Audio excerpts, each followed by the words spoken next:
Macmillan Audio presents The People We Hate at the Wedding by Grant Ginder.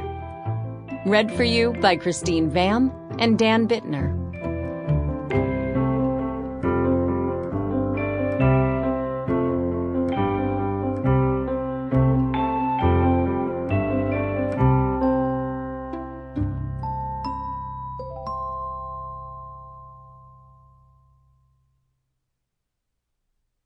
Part 1. Brothers and sisters should never be in the same family. Charles M. Schulz. Alice, May 1st. Christ, Alice thinks, staring at the envelope. These invitations must have cost a fucking fortune.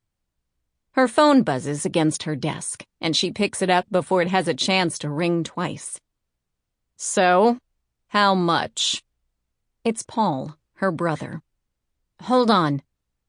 Alice scrolls down the website for a stationery company called Bella Laterna that she heard a coworker gushing about yesterday.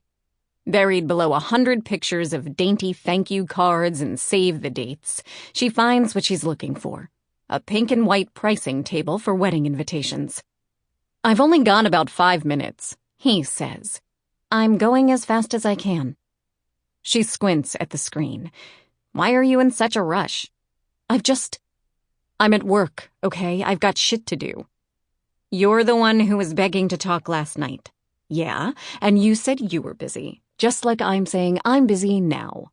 So, she wasn't busy. That had been a lie. When she got home last evening, she'd had grand plans of going for a run in Laurel Canyon. Plans that were effectively squashed when she checked her mail and found, among the catalogs and bills, an invitation to her half-sister Eloise's wedding. She opened a bottle of white wine and dealt with the bills first. Or perhaps dealt is too strong, too ambitious a word. Really, she just stared at the crushing amounts her creditors were demanding. Then, when she was good and drunk, she leaned forward and ripped open the invitation, giving herself a nasty paper cut in the process.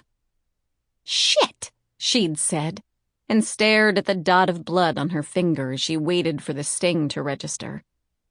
A few moments later, once the cut had got her satisfyingly angry, she shoved her finger into her mouth and sucked on it, cringing at the metallic taste. Her blood, she thought, the stuff that filled her body, was nothing but a fistful of pennies. Returning to her couch, she sat down and stared at the mess of paper in front of her. As a rule, she didn't believe in omens.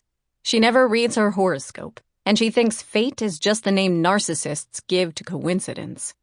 Getting caught in a traffic jam, winning the lottery, dying in a plane crash, it's all just the slapdash workings of chance.